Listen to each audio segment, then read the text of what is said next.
Assalamu alaikum, friends. Milk makes us strong and healthy, and it's a gift from Allah. That's why before we drink it, we say a beautiful dua to thank Allah for this blessing. Let's learn the dua together. اللهم بارك لنا فيه وزدنا منه. اللهم بارك لنا فيه وزدنا منه. Wow, you're doing such a great job. Every time you practice, you're getting stronger and closer to saying the whole dua perfectly.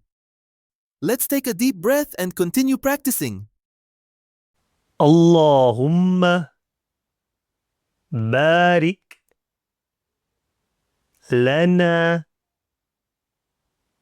فيه وزدنا منه. اللهم بارك